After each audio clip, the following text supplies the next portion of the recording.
Hai semuanya, Assalamualaikum warahmatullahi wabarakatuh. Kita kembali lanjutkan materi kita, yaitu tentang regression analysis atau disebut juga sebagai analisis regresi ya bahasa Indonesianya. Jadi apa sih itu analisis regresi? Analisis regresi ini adalah merupakan teknik pemodelan prediktif ya, artinya adalah teknik ini digunakan untuk menginvestigasi hubungan antara variabel dependen atau target dengan variabel independen atau kita sebut sebagai prediktor. Nah, teknik ini biasanya digunakan untuk forecasting ya kalau di teknik industri, untuk memodelkan time series, lalu juga untuk menemukan sebab akibat ya, hubungan sebab akibat antara berbagai variabel. Nah, regresi secara sederhana sering juga kita gunakan metode least square atau disebut juga metode kuadrat terkecil. Nah, untuk regresi sederhana ini biasanya distribusinya itu berupa variabel random Y yang tergantung pada nilai X dari variabel lainnya. Nah, di sini X itu kita artikan sebagai variabel bebas atau independen yang disebut juga dengan prediktor atau input variabel. Nah, Y ini kita sebut sebagai variabel dependen atau kita sebut sebagai variabel respons gitu ya. Misalnya apa? Misalnya adalah hubungan antara profit dengan penjualan. Nah, profit itu ternyata dipengaruhi oleh penjualan. Nah, hubungannya seperti apa? Itulah yang nanti kita sebut sebagai persamaan ya, analisis persamaan dulu. Nah, biasanya variabel bebas ini diamati tanpa dengan error. Nah, dengan adanya error, biasanya kita akan membandingkan ya, error itu adalah dengan variabel dependennya. Jadi variasi dari dependent variabel itu disebut sebagai error. Oke, nah regresi Y pada X. Nah, artinya apa? Regresi Y pada X itu merupakan hubungan antara X dan rata-rata E. Ekspektasi ya. Rata-rata itu kita sebut sebagai ekspektasi Y. X ya, Y dengan kondisi X yang berkoresponding atau berhubungan dengan distribusi pada Y. Nah, di sini kita akan mencoba untuk mengamati kasus-kasus di mana X-nya itu sifatnya tetap, bukan random ya. Jadi tetap misalkan dia pertamanya 1, 2, 3, 4 dan seterusnya. Lalu kemudian kalian masuk ke yang namanya kurva regresi linier, yaitu kita sebut kurva regresi linier pada X ya, pada Y ya. Kurva regresi linier itu kita simpulkan sebagai Y pada X, di mana untuk setiap nilai X yang diberikan, maka rata-rata distribusi pada Y yang diberikan oleh alfa plus beta X. Nah, secara umum, Y ini kan berbeda dari rata-ratanya, dan kita notasikan perbedaan tersebut dengan epsilon. Nah, ini adalah nilai errornya, karena tadi nggak mungkin kita memprediksi itu akan tepat, sehingga ada perbedaan yang kita sebut sebagai atau error ya. Nah, hubungannya apa? Biasanya persamaannya adalah Y sama dengan alfa plus beta X plus E. Y ini apa? Y ini adalah respon variabel yang dependen, dia tergantung banget ya sama variabel lain. Nah, lalu sama dengan ini alfa itu adalah intercept atau konstanta. Lalu ada beta itu adalah slope atau bisa disebut sebagai kemiringan garis atau disebut juga dengan koefisien regresi. Nah, lalu ada X ini adalah prediktor variabel atau input variabel. Selanjutnya ada error. Nah, nilai alfa dan beta ini biasanya berupa konstanta ya. Oke, contohnya adalah di sini misalnya rata-rata pendinginan pada paduan logam ya. Nah, kita sebenarnya membuat scatter plot diagram nih. Sudah tahu belum scatter plot? Mungkin sudah pernah ya di PKS atau di mata kuliah lain.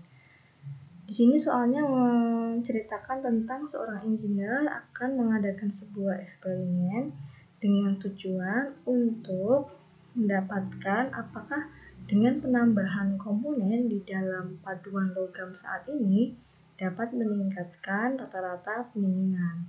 Semakin cepat pendinginan akan memberikan material yang lebih kuat dan akan meningkatkan sifat-sifat lainnya. Nah, di sini misalnya X adalah presentasi dari komponen baru yang ditambahkan di dalam logam. Y adalah rata-rata pendinginan selama fase pemanasan yang dilambangkan dengan derajat Fahrenheit per jam. Nah, engineer memutuskan untuk mempertimbangkan beberapa persentase yang berbeda pada penambahan komponen baru. Datanya dilihat sebagai berikut ya. X dari 0, X itu adalah positif 0%, 1%, 2, dan seterusnya. Ini 2-nya ada 2 kali, 4-nya juga diberikan 2 kali ya. Lalu Y-nya adalah rata pendinginannya. Saat 0 pendinginannya 25 Fahrenheit per jam, saat 1 20, 2 30, dan seterusnya. Kalau kita plot di dalam scatter plot diagram itu hasilnya seperti ini ya. Anda bisa gunakan di Excel kalau misalkan Anda mau. Excel seperti ini ya, Anda tuliskan X dan seterusnya, lalu Anda langsung aja masuk ke chart ya, pilih yang di sini adalah scatter ya, dan seterusnya. Nanti Anda bisa kolaborasikan dengan yang lainnya, misalkan nanti saya udah dapat referensinya itu misalnya. Nah, langkah awal ini dengan scatter ini sebenarnya kita bisa mengetahui nih secara kasat mata hubungannya variabel X dan Y itu apa sih. Tadi ini X ya, ini Y. Secara kasat mata ini sebenarnya kelihatan naik ya komponen ini. Nah, lalu dengan metode estimasi least square atau estimasi kuadrat terkecil, kita ingin tahu bagaimana kita dapat mengestimasi parameter alfa dan beta pada garis regresi dengan menggunakan data pengamatan yang sudah kita sediakan ya, yang dapat menyediakan data yang cocok untuk data tersebut. Misalnya di sini kita gunakan ya data pengamatan berpasangan X, Y, Y ya untuk mengamati apakah terdapat hal yang masuk akal yang dapat menyatakan bahwa regresi Y pada X itu linier. Nah, kita ingin menentukan garis ya di mana dapat cocok gitu ya sesuai dengan data yang sebenarnya. Nah, untuk memprediksi data yang sebenarnya kita dapat menggunakan Y yang merupakan persamaan. Y ini adalah Y prediksi dari yang tadi ya, prediksi itu Y hat atau Y topi ini sama dengan A plus BX, di mana A dan B itu adalah konstanta. Nah, selisih antara Y tadi, YI, Y1, Y2, dan seterusnya dengan prediksi kita, Y prediksi ini kita sebut sebagai errornya gitu ya. Oke. Misalkan di sini contohnya adalah kita punya ini adalah populasi katakanlah ya. Sebenarnya populasinya itu seperti ini gitu ya. Tapi kan keterbatasan waktu dan seterusnya kita nggak mungkin menguji populasi begitu ya. Kita mengambil sampling misalkan. Ternyata di sini kita dapatkan bahwa sampling kita adalah ada Y prediksi itu adalah Y prediksi sama dengan A plus BX. Itu contohnya. Jadi kita dari populasi kita ambil data prediksinya yaitu Y prediksi ya. Oke, nah lalu untuk diagram least square atau kuadrat terkecil ini ada beberapa yang harus diperhatikan. Yang pertama adalah kita pasti punya titik-titik ini ya, ada X lalu dia mendapatkan hasil Y. Lalu di sini kita punya garis regresinya yang merupakan prediksi ya. Sebenarnya dia itu adalah mendekati sebenarnya seperti apa sih liniernya gitu ya, bukan yang sebenarnya tapi dia mendekati. Kita simpulkan sebagai Y sama dengan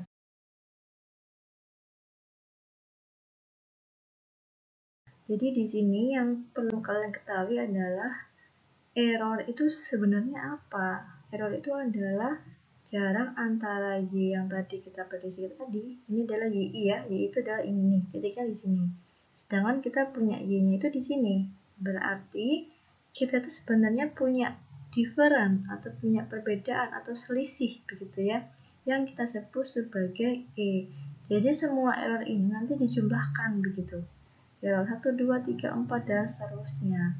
Nah, di sini kita sebut kurva di titik garis ini, garis biru ini kita sebut sebagai prediksinya ya. Jadi hubungannya itu adalah dia ada di sepanjang garis ini, titik-titiknya ya. Jadi pada grafik tersebut, maka kalau kita jumlahkan error itu kan nilainya bisa positif, bisa negatif begitu ya.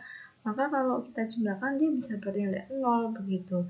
Nah, untuk menghindari hal tersebut, maka L itu kita kuadratkan. Nah, prinsip least square atau metode kuadrat terkecil ini adalah sebenarnya memilih A dan B sehingga mendapatkan kuadrat error yang minimum. Di sini dapat dilihat ya, I kuadrat itu adalah jumlah dari Y yang ini tadi ya dikurangi dengan Y prediksinya ya. Nah, prosedur untuk menemukan persamaan pada garis ya yang sesuai dengan sekumpulan data ya, pasangan yang diberikan kita sebut sebagai metode least square atau metode kuadrat terkecil dengan nilai A dan B yang merupakan estimasi pada alfa dan beta. Nah, sebelum meminimumkan jumlah kuadrat deviasi kuadrat atau sum of square deviation, maka untuk mendapatkan least square estimatornya, estimator dari least square kuadrat kecil, dikenalkan beberapa notasi sum square kita sebut atau kuadrat, jumlah kuadrat ya, dan sum of cross product atau jumlah produk silangnya ya. Misalkan di sini silang itu adalah X dikalikan dengan Y misalkan. Nah, di sini untuk sum square untuk X ini ada SXS, artinya apa? Artinya adalah jumlah dari I sampai N, XI dikurangi dengan S kuadratnya. Jadi kalau kita punya nilai X, kita cari dulu berapa rata-ratanya, lalu kita jumlahkan selisih antara XI dengan S rata-ratanya, kita kuadratkan ya. Atau sama dengan ini ya, sigma XI kuadrat min sigma XI kuadrat per M ya, sini rumusnya. Lalu yang berikutnya ada SYY ya. Maksudnya adalah ini sum square untuk Y ya. Sum square Y ini adalah jumlah dari Y dikurangi Y rata-ratanya dikuadratkan. Ini jumlahkan dulu ya, ini kuadratkan lalu dijumlahkan. Atau bisa juga kalian menghitungnya dengan jumlah YI kuadrat dikurangi dengan jumlah YI lalu dikuadratkan, jumlahkan dulu baru dikuadratkan per M ya. Di sini ada cross product atau SXY, di mana di sini adalah jumlah dari SI min X bar dikali dengan YI min Y bar ya. Atau bisa juga kalian menghitungnya dengan jumlah dari I sampai N XI kali YI dikurangi di sini adalah sigma I dari 1 sampai N XI lalu dikalikan dengan jumlah atau sigma I sampai N 1 sampai N YI per M. Nah, lalu yang dimaksud dengan least square estimate itu apa?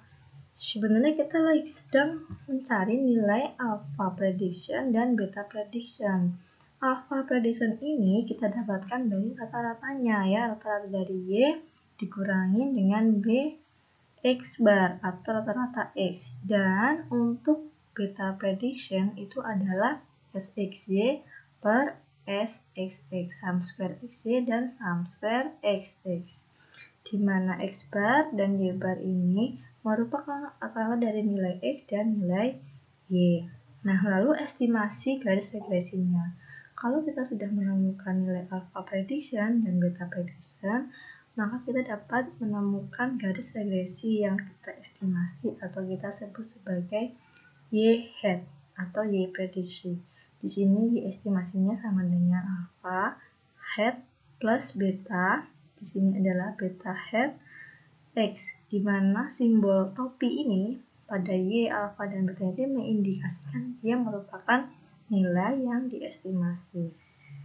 Lalu terakhir ada yang namanya residual. Residual itu apa? Residual itu merupakan masing-masing deviasi ya setiap dari observasi YI dari nilai Y estimasinya. Jadi yang tadi selisih tadi nih, yang tadi selisih ini nih ya, ini adalah residualnya. Residual itu kita hitung dengan observasi dikurangi dengan nilai yang diestimasi atau sama dengan YI min alpha prediction dikurangi beta prediction dikali XI. Nah, lalu yang terakhir misalnya kita disuruh mencari sum square atau residual sum of square. Jadi jumlah kuadrat dari residunya, atau yang paling dikenal itu adalah error of sum square. Sum square error ya, kita di Indonesia adalah SSE gitu ya. Jadi kalau kita jumlah nih error keseluruhan ya, kuadrat error keseluruhan ini adalah merupakan jumlah dari YI min A prediksi dikurangi B prediksi dikali XI. Ini semuanya dikuadratkan, atau Anda bisa juga menghitung dengan SYY min SXY kuadrat per SXX ya. Ini contohnya. Jadi contohnya ini adalah hitunglah least square pada kasus pendinginan yang tadi ya. Jadi tetap sama, menggunakan X yang tadi adalah presentasi penambahan komponen baru pada logam. Ini adalah rata pendinginan ya, selama fase pemanasan. Nah, di sini kalau kita cari, Anda cari dulu, Anda bisa cari yang pertama adalah Anda bisa step by step ya, agar meminimalisir kesalahan. Misalkan Anda menghitung dulu X min X barnya, boleh ya di sini. Oh, saya pengen cari dulu, X barnya itu adalah 3, berarti 0 dikurangi 3, di sini adalah minus 3 ya. Di sini 1 dikurangi 3, di sini minus 2, 2 dikurangi 3, minus 1, dan seterusnya. Lalu Anda bisa menghitung Y min Y bar, di sini ya kita punya Y barnya. 25 dikurangi 40 adalah minus 15, 20 dikurangi 40 minus 20, dan seterusnya. Lalu di sini Anda bisa kuadratkan ya, X min X barnya, 3 min 3 dikali minus 3, 9. Lalu Anda, ini adalah cross product ya, X min X bar dikali Y min Y bar. Di sini adalah minus 3 dikali minus 15 ya, jadinya di sini 45. Minus 2 dikali minus 20, di sini jadinya 4.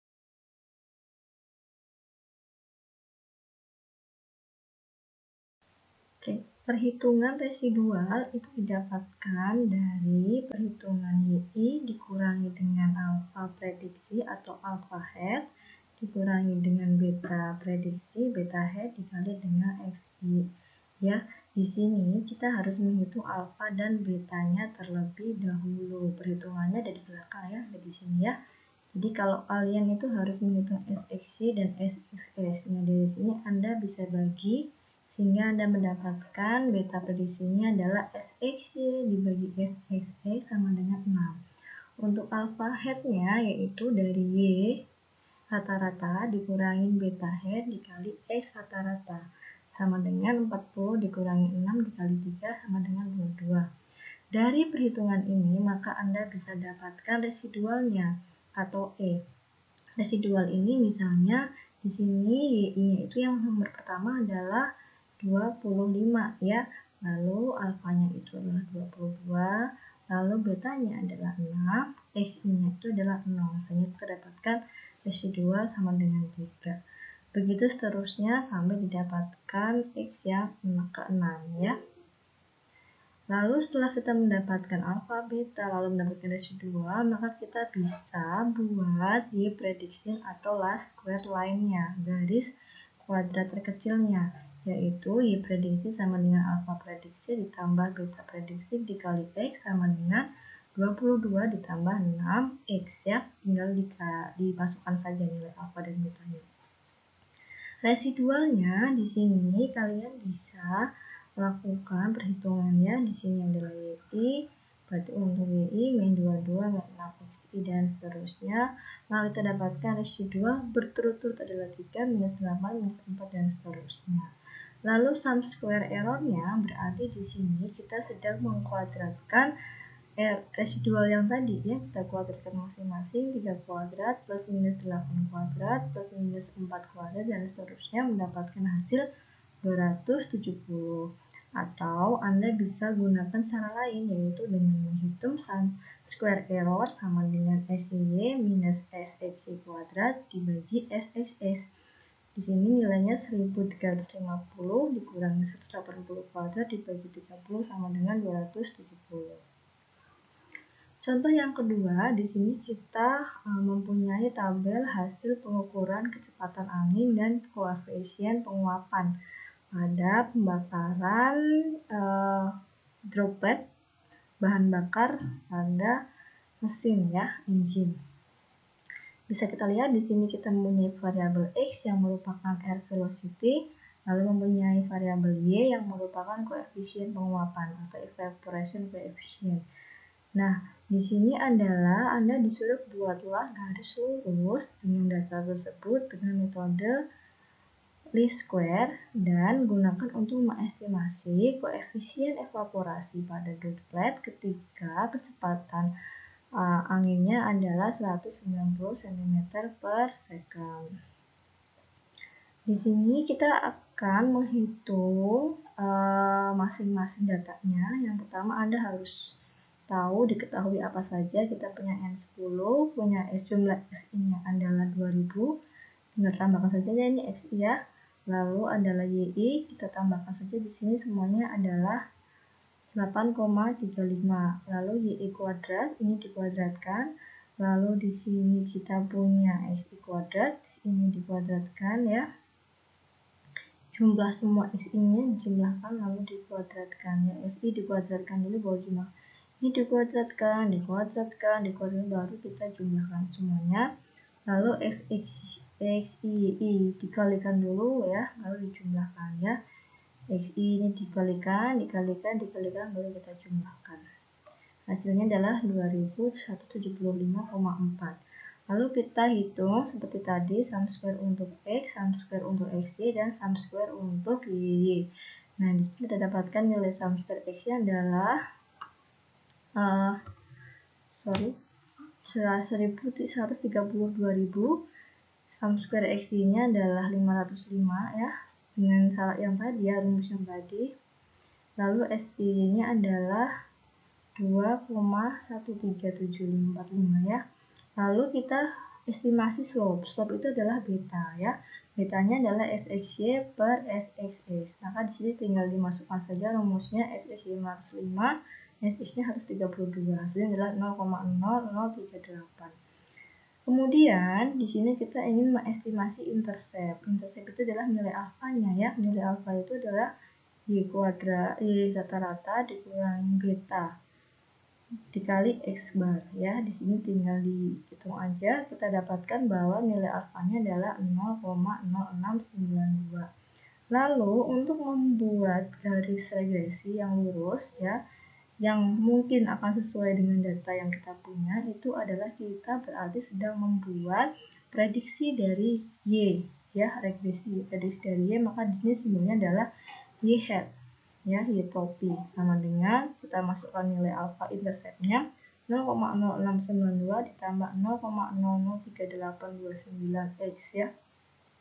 Lalu X-nya adalah 190 ya, berarti prediksi koefisien evaporasi kita ya, kita kan prediksinya kan Y, berarti kita prediksikan bahwa pada 190, maka kita masukkan saja bahwa prediksi kita koefisien evaporasinya adalah sekitar 0,8 mm kuadrat per S ya. Jadi untuk residualnya seperti apa? Jadi untuk residual itu adalah sum square residualnya tinggal hitung aja, sekitar SY-nya min SX-nya kuadrat dibagi SXX sama dengan 0,2023. Jadi kemungkinan kesalahan error yang kita punya itu adalah sebesar 0,2 ya. Nah, interceptnya itu adalah sebesar 0,0692 gitu ya.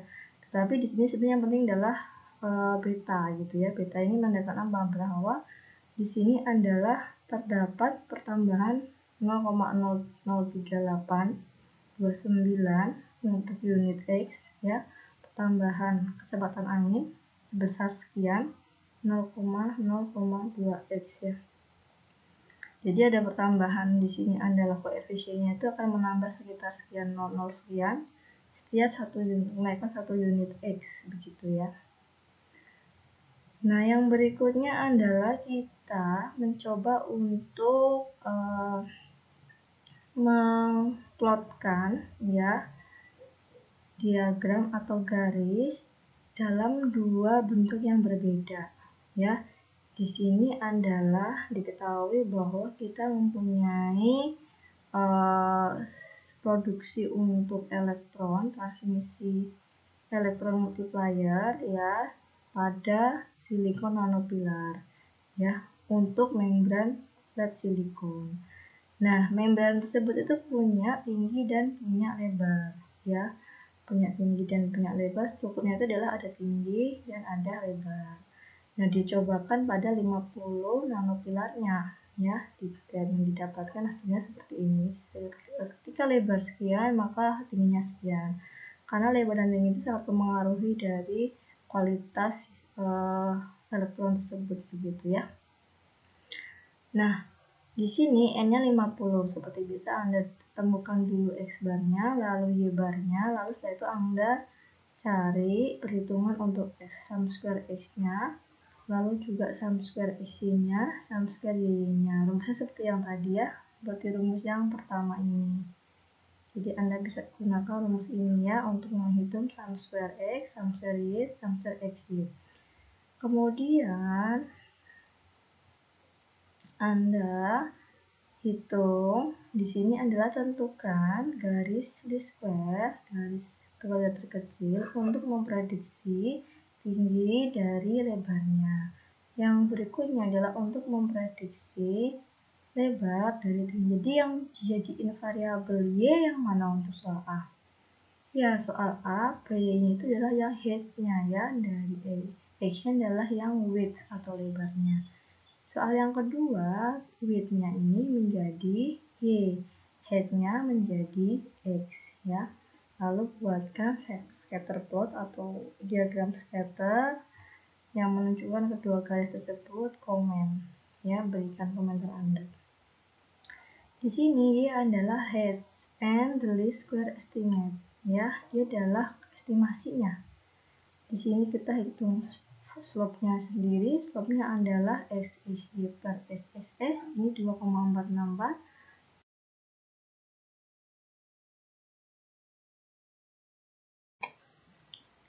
Untuk alfanya, alfa prediksinya adalah kita hitung dari Y bar min beta dikali X ya, hasilnya adalah 87,88. Jadi garis yang kita buat adalah berarti heads itu adalah 87,88 sebagai intercept ditambah 2,464 itu beta width. Jadi ini garis yang pertama. Lalu untuk width, jika dia adalah sebagai respon variabel atau sebagai Y, heads adalah sebagai prediktor atau X, sehingga kita akan tentukan slope-nya. Slope-nya akan berubah ya. Betanya akan berubah. Beta di sini adalah kita hitung dari 17,840. 17 berarti SXY-nya ya. SXY dibagi dengan SXS ya. Hasilnya gimana? Hasilnya 2,66 tetap sama.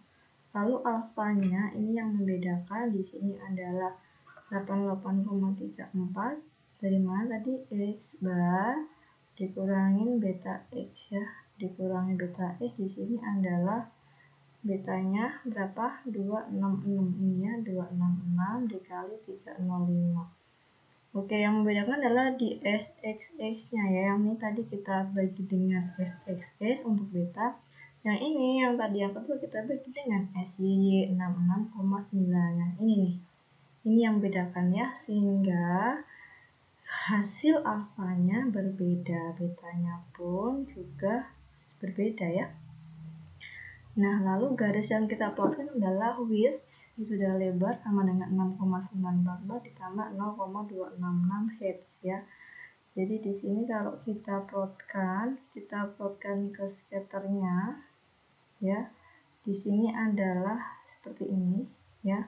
Kalau untuk line-nya ini Hz itu sebenarnya adalah 6,99 ini alfa ya, dibagi dengan 0,266 ini adalah beta, ditambah 1/266 ini adalah beta ya, seperti rumus yang tadi ya, rumus yang sudah.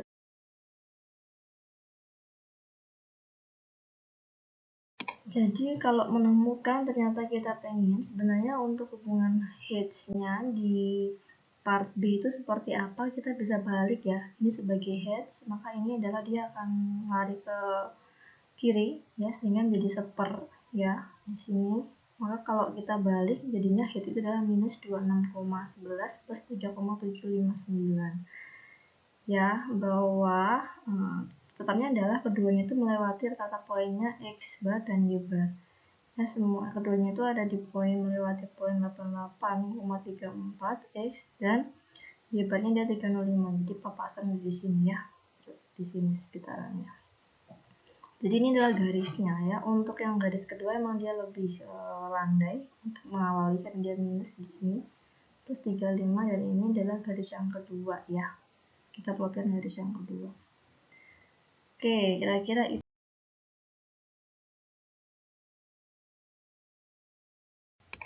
Pada soal ini saya akan mencoba menggunakan Minitabs ya untuk memprediksi Y ya. Jadi tidak perlu ngitung seperti ini, tapi kita cukup pakai software aja.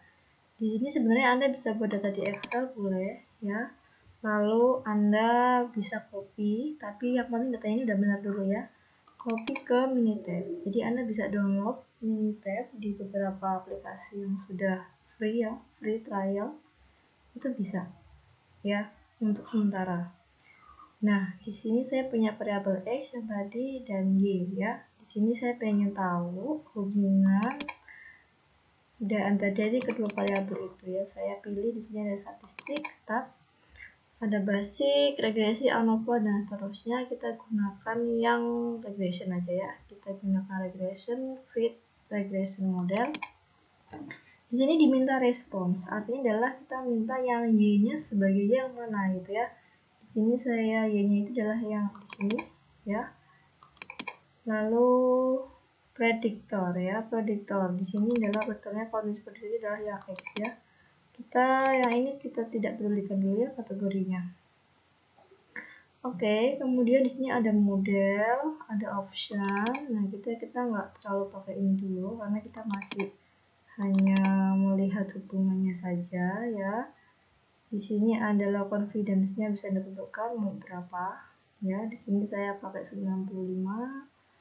Lalu dan seterusnya saya nggak pakai ya. Di sini langsung kita klik. Di sini juga ada resultnya, simple tabel aja yang saya gunakan. Coefficient, regression equation pasti saya butuh ya. Coefficient juga saya butuh. Lalu di sini kita klik OK. Nah, muncul di sini adalah analisis varian. Kita nanti nggak masuk sini dulu. Tapi yang perlu Anda ingat adalah kita masuknya ke regression equation ya. Anda baru masuk ke step ini. Jadi di sini saya punya regresinya adalah ini adalah alfa, di sini adalah betanya, begitu ya.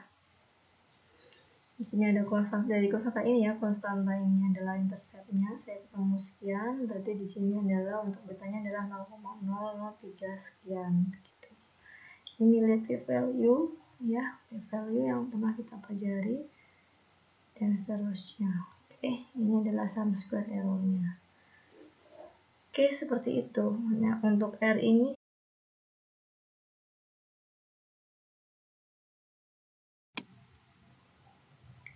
saya akan melanjutkan mengenai penggunaan normal equation for the least square estimator. Jadi sebenarnya ini kita menemukan persamaan normal dari estimator kuadrat terkecilnya. Jadi kalau kita tadi sudah bisa menemukan beta sama alfa, nah di sini untuk meminimais sum square itu kan kita gunakan sampingannya itu adalah kuadrat ya, kuadrat dari residual. Ini kan rumus residual yang tadi ya, kita jumlahkan.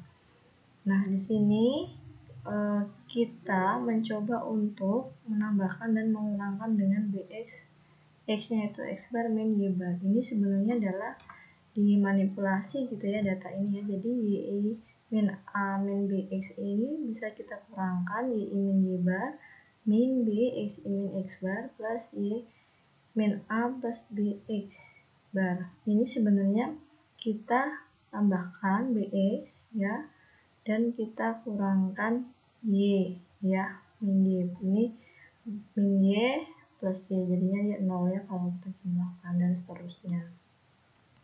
Nah, ini adalah penjabarannya dari kuadrat yang tadi, saya nggak terlalu jelaskan. Lalu di sini adalah kelanjutan yang tadi ya. Jadi ini adalah kita mencoba untuk menghilangkan satu sama lain dan mengkuadratkan jadi seperti ini. Dan sebenarnya untuk varians, mengestimasi varians itu kan tadi kita mempunyai error ya. Nah, kalau varians itu maka sebenarnya kita sedang mengkuadratkan residual yang tadi.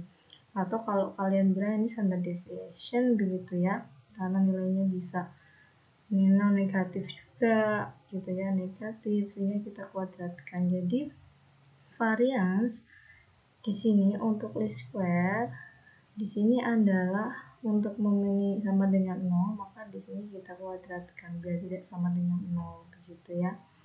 Dan di sini kita menggunakan distribusi.